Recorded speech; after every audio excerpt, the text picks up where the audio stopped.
नमस्कार छात्रों, कैसे हैं आप। पिछली बार हमने आपकी पाठ्य पुस्तक का पाठ 11वां पढ़ा था, जिसका नाम था गुब्बारे पर चीता। इस पाठ के माध्यम से हमें यह सीख मिली कि कठिन से कठिन परिस्थिति में भी यदि हम सजग यानी सावधान रहें तो रास्ता निकल ही आता है। यानी हर चीज़ जो भी हम करते हैं वो सावधानी से करें, ध्यान से करें तो हमें रास्ता मिल ही जाता है।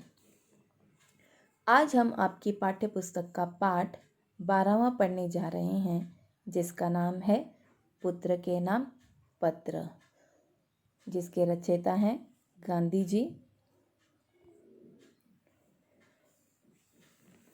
चलिए जानते हैं इस पत्र के माध्यम से उन्होंने अपने पुत्र को क्या पत्र में लिखा था या क्या सीख उन्होंने दी थी। तो पत्र कुछ इस प्रकार है। यह पत्र महात्मा गांधी ने प्रिटोरिया जेल से अपने पुत्र मनीलाल गांधी को लिखा था। तो यह पत्र महात्मा गांधी ने अपने पुत्र को प्रिटोरिया जेल, जो कि दक्षिण अफ्रीका में है, वहाँ से लिखा था। इस पत्र में उन्होंने अपने पुत्र को जो जीवन शैली सिखाई है, यानी जो रहने का ढंग सिखाया है, रहन सहन का ढंग सिखाया है, वह सचमुच प्रशंसनीय है, यानी प्रशंसा के योग्य है। तो अब जानते हैं कि उन्होंने पत्र में क्या लिखा था। प्रिटोरिया जेल, 25 मार्च 1909। प्रिय पुत्र, प्रति मास यानी हर महीने एक पत्र लिखने और एक पत्र प्राप्त करने का अधिकार मुझे मिला है। तब गांधी जी कह रहे हैं कि हर महीने एक पत्र वह लिख सकते हैं और उन्हें एक पत्र पढ़ने के लिए मिल सकता है। तो इतना अधिकार उन्हें मिला था। अब मैं पत्र लिखूं किसे? मिस्टर रिच का, मिस्टर पोलक का, और तुम्हारा ख्याल मुझे बारी बारी से आया। तो अब गांधी जी कह रहे हैं कि पत्र लिखने की जब बारी आई तो मुझे मिस्टर रिच, मिस्टर पोलक और तुम्हारा ही ख्याल बार बार मेरे दिमाग में आ रहा था। लेकिन मैंने तुम्हें ही लिखना पसंद किया, क्योंकि पढ़ने के समय तुम्हारा ही ध्यान मुझे बराबर रहता था। तो गांधी जी कहते हैं कि मैंने तुम्हें ही पत्र लिखना पसंद किया, क्योंकि जब भी मैं पढ़ता था तो तुम्हारा ही ख्याल मेरे दिमाग में आता रहता था, तो तुम्हारे ही बारे में मैं सोचता रहता था। मेरे बारे में तुम ज़रा भी चिंता मत करना। विशेष कुछ कहने का अधिकार मुझे नहीं है, मैं पूर्ण रूप से शांति में हूँ। तो गांधी जी कह रहे हैं कि मेरे बारे में बिल्कुल भी चिंता मत करो। ज़्यादा कुछ मैं लिख नहीं सकता, यानी कह नहीं सकता। मैं पूरे रूप से अच्छे से शांति में या शांति से रह रहा हूँ। आशा है कि बा अच्छी हो गई होंगी। बा माँ को कहते हैं, मुझे मालूम है कि तुम्हारे कुछ पत्र यहाँ आए हैं। तो गांधी जी कह रहे हैं कि बा अच्छी हो गई होंगी, उनकी तबीयत के बारे में पूछ रहे हैं, और वे ये भी जानते हैं कि तुम्हारे कुछ पत्र यहाँ जेल में आए हैं, लेकिन वे मुझे नहीं दिए गए। फिर भी डिप्टी गवर्नर की उदारता से मुझे मालूम हुआ कि बा का स्वास्थ्य सुधर रहा है। तो जो डेप्यूटी गवर्नर है, उनकी उदारता यानी काइंडनेस से, दानशीलता से उन्हें, गांधी जी को पता चल जाता है कि जो बा का स्वास्थ्य है, जो उनकी सेहत है, वो सुधर रही है। क्या वे फिर से चलने फिरने लगी हैं? बा और तुम लोग सवेरे दूध के साथ साबूदाना बराबर ले रहे होंगे। तो वो पूछ रहे हैं कि अब वो पहले की तरह चल फिर रही हैं? क्या तुम सुबह दूध और साबूदाना समय पर ले रहे हो? और अब कुछ तुम्हारे बारे में कहना चाहूँगा। तुम कैसे हो? तुम पर जो जिम्मेदारी मैंने डाली है, तुम उसके सर्वथा योग्य हो और आनंद से उसे निभा रहे होंगे, मुझे ऐसी आशा है। तब गांधी जी अपने बेटे मनीलाल को पूछ रहे हैं कि तुम कैसे हो, जो मैंने तुम्हें जिम्मेदारी सौंपी थी या तुम पे मैंने जो जिम्मेदारी डाली थी तुम उसके लिए बिल्कुल योग्य हो और जो मैंने तुम्हें जिम्मेदारी दी है उसका बराबर आप पालन कर रहे होंगे या उस जिम्मेदारी को आप निभा रहे होंगे। उन्हें ऐसी आशा है। मैं जानता हूँ कि तुम्हें अपनी शिक्षा के प्रति असंतोष है। तो गांधी जी कह रहे हैं कि मैं जानता हूँ कि शिक्षा के प्रति जो भी तुम्हारा रवैया था या उस तरफ जो भी तुम्हारी रुचि थी उस बारे में तुम्हें असंतोष है। जेल में मैंने यहाँ खूब पढ़ा है। इससे मैं यह समझा हूँ कि केवल अक्षर ज्ञान ही शिक्षा नहीं है। तो गांधी जी अपने पुत्र को समझा रहे हैं कि जेल में मैंने इतना कुछ पढ़ा है, बहुत पढ़ा है। इससे मैं यही समझ पाया हूँ कि केवल जो अक्षर ज्ञान है यानी जो किताबी ज्ञान है वो शिक्षा नहीं है। सच्ची शिक्षा तो चरित्र निर्माण यानी कैरेक्टर बिल्ड करना, ठीक है, चरित्र निर्माण यानी चरित्र का निर्माण करना, कैरेक्टर को बनाना, अच्छा बनाना और कर्तव्य का बोध है यानी जो हमारी जिम्मेदारी है उसका ज्ञान प्राप्त होना ज़रूरी है। यह सच्ची शिक्षा है। पहला चरित्र का निर्माण और कर्तव्य का बोध होना। यदि यह दृष्टिकोण सही है यानी यदि यह दृष्टिकोण यानी विचार या राय या मत, यदि यह दृष्टिकोण सही है और मेरे विचार से वह बिल्कुल ठीक है तो तुम सच्ची शिक्षा प्राप्त कर रहे हो। तो मेरा विचार अगर एकदम बराबर है, सही है, तो मैं बिल्कुल सही हूँ कि तुम जो भी काम कर रहे हो वो सच्ची शिक्षा तुम्हें प्राप्त हो रही है। आजकल तुम्हें अपनी बीमार माँ की सेवा का अवसर मिला है। रामदास और देवदास को तुम संभाल रहे हो, तो अपनी माँ की सेवा कर रहे हो, अपने दोनों भाइयों को संभाल रहे हो। यदि यह काम तुम अच्छी तरह आनंद से करते हो तो तुम्हारी आधी शिक्षा तो इसी के द्वारा पूरी हो जाती है। तो गांधी जी क्या कह रहे हैं, अगर तुम अपनी बीमार माँ की सेवा कर रहे हो अच्छे से और अपने दोनों भाइयों को संभाल रहे हो तो वो भी आनंद से यानी खुशी से काम कर रहे हो तो तुम्हारी जो आधी शिक्षा है वो इधर ही पूरी हो जाती है। संसार में 3 बातें बड़ी महत्वपूर्ण हैं। तो गांधी जी कह रहे हैं संसार में 3 बातें हैं जो बहुत ही इम्पोर्टेंट हैं, महत्वपूर्ण हैं। इनको प्राप्त कर तुम संसार के किसी भी कोने में जाओगे तो अपना निर्वाह कर सकोगे। तो अगर तुम इन 3 चीज़ों को प्राप्त कर लोगे या बारे में जान लोगे तो अपना जीवन आसानी से बिता सकोगे। निर्वाह करना यानी जीवन बिताना, ठीक है। ये 3 बातें हैं। अब वो कौन सी 3 बातें हैं वो बता रहे हैं, अपनी आत्मा का, अपने आप का और ईश्वर का सच्चा ज्ञान प्राप्त करना। तो 3 बातें कौन सी हैं, अपनी आत्मा का ज्ञान प्राप्त होना, अपने आप के बारे में जानना और ईश्वर का सच्चा ज्ञान प्राप्त करना। ये 3 बातें हैं। इसका मतलब यह नहीं है कि तुम्हें अक्षर ज्ञान नहीं मिलेगा। तब गांधी जी बता रहे हैं इसका मतलब ये नहीं है कि तुम्हें अक्षर ज्ञान नहीं मिलने वाला, वह तो मिलेगा ही, लेकिन तुम उसी की चिंता करो, यह मैं नहीं चाहता। तो गांधी जी क्या कह रहे हैं, तुम सिर्फ अक्षर ज्ञान यानी किताबी ज्ञान की चिंता मत करो। मैं नहीं चाहता सिर्फ कि तुम इसकी चिंता में लगे रहो, वो तो तुम्हें मिल ही जाएगा। इसके लिए तुम्हारे पास अभी बहुत समय है। अक्षर ज्ञान तो इसलिए होता है कि जो कुछ तुम्हें मिला है उसे तुम दूसरों को दे सको।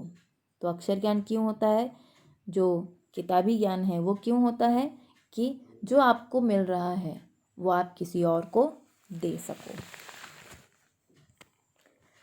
इतना और याद रखना कि अब से हमें गरीबी में रहना है। तो अब गांधी जी क्या कह रहे हैं अपने पुत्र को कि इतना याद रखो कि इसके आगे से या अब से तुम्हें गरीबी में ही रहना है।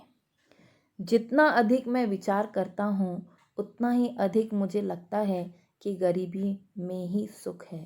तो गांधी जी क्या कह रहे हैं, जितना भी मैं विचार करता हूँ या जितना भी मैं सोचता हूँ तो मुझे उतना ही अधिक या उतना ही ज़्यादा मुझे ऐसा लगता है कि गरीबी में ही सुख मिलता है, गरीब लोग ही सुखी रहते हैं। अमीरी की तुलना में गरीबी अधिक सुखद है। तो आपने देखा ही होगा, अब ज़्यादा जो अमीर वो लोग होते हैं वो भी डर के रहते हैं, उनको रातों को नींद नहीं आती, पैसा ज़्यादा है उसे खर्च करना समझ में नहीं आता, डर लगा रहता है, रात भर नींद नहीं आती कि कोई चुरा ना ले, कुछ हो ना जाए। तो हमेशा एक डर रहता है जिससे वो चैन की नींद नहीं सो पाते। मगर गरीब लोग जितना मिलता है उसमें अपना जीवन चलाते हैं और आराम की नींद सो भी पाते हैं। खेत में घास और गड्ढे खोदने में पूरा समय देना, यानी खेती करने में बराबर अपना समय देना। भविष्य में हमें अपना जीवन निर्वाह इसी से करना है। तो भविष्य में अपना जीवन निर्वाह यानी अपना जीवन हमें इसी तरह गुजारना है, निर्वाह करना है नहीं, गुजारा करना है। मेरी इच्छा है कि अपने परिवार में तुम एक योग्य किसान बनो। तो गांधी जी क्या कह रहे हैं कि उनकी यही इच्छा है कि तुम मेरे परिवार के सबसे योग्य, सबसे अच्छे किसान बनो। सभी औजारों को साफ और सुव्यवस्थित रखना। सभी औजार जो भी खेती करने के लिए इस्तेमाल किए जाते हैं उनको साफ रखना और सुव्यवस्थित यानी अच्छे स्थान पर ठीक से रख देना। अक्षर ज्ञान में गणित और संस्कृत का पूरा ध्यान देना। तो अब अक्षर ज्ञान में दो विषय उन्होंने बोला है कि सबसे ज़्यादा ध्यान दो उस पे, गणित और संस्कृत। क्यों? भविष्य में संस्कृत तुम्हारे लिए बहुत उपयोगी सिद्ध होगी। तो भविष्य में जो संस्कृत विषय है वो बहुत ही उपयोगी सिद्ध होने वाली है या सिद्ध होगी। ये दोनों विषय बड़ी उम्र में सीखना कठिन है। तो क्यों बोल रहे थे गांधी जी अक्षर ज्ञान में गणित और संस्कृत का पूरा ध्यान दो? इसलिए बोल रहे थे क्योंकि ये दो विषय बड़ी उम्र में सीखना बहुत ही कठिन होता है। संगीत में भी बराबर रुचि रखना, यानी संगीत म्यूजिक में भी बराबर इंटरेस्ट रखना, रुचि यानी इंटरेस्ट रखना। हिंदी, गुजराती और अंग्रेजी के चुने हुए भजनों एवं कविताओं का एक संग्रह तैयार करना चाहिए। तो हिंदी, गुजराती और अंग्रेज़ी के चुने उन तीनों भाषाओं के जो चुने हुए भजन हैं वो तुम संग्रह करके रखो, यानी एकत्र जमा करके रखना। वर्ष के अंत में तुम्हें अपना यह संग्रह बहुत मूल्यवान प्रतीत होगा। जिस तरह हम लोग थोड़ा थोड़ा पैसा जमा करके रखते हैं और साल के एंड में या अंत में जब वो देखते हैं तो ज़्यादा हो जाता है, तो उसी प्रकार उन्होंने कहा है कि जो भजन हैं, कविताएं हैं, तुम इसको भी जमा करके रखो, जो वर्ष के अंत में ये तुम्हें बहुत मूल्यवान लगेंगे, कीमती लगेंगे। कार्य की अधिकता से मनुष्य को घबराना नहीं चाहिए और न ही यह सोचना चाहिए कि यह कैसा होगा, कैसे होगा और पहले क्या करूं। तो गांधी जी क्या कह रहे हैं, अगर काम ज़्यादा है तो मनुष्य को घबराना नहीं चाहिए और न ही यह सोचना चाहिए कि इसे कैसे करूं, पहले क्या करूं।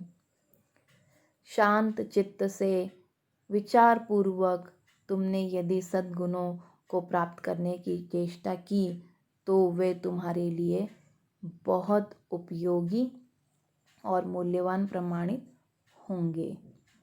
तो अगर एकदम शांत मन से विचार करके, ठीक है, सोच विचार करके अगर तुम काम करोगे तो जो कार्य की अधिकता है, जो कार्य तुम्हें ज़्यादा लग रहा है वो ज़्यादा नहीं लगेगा। ठीक है,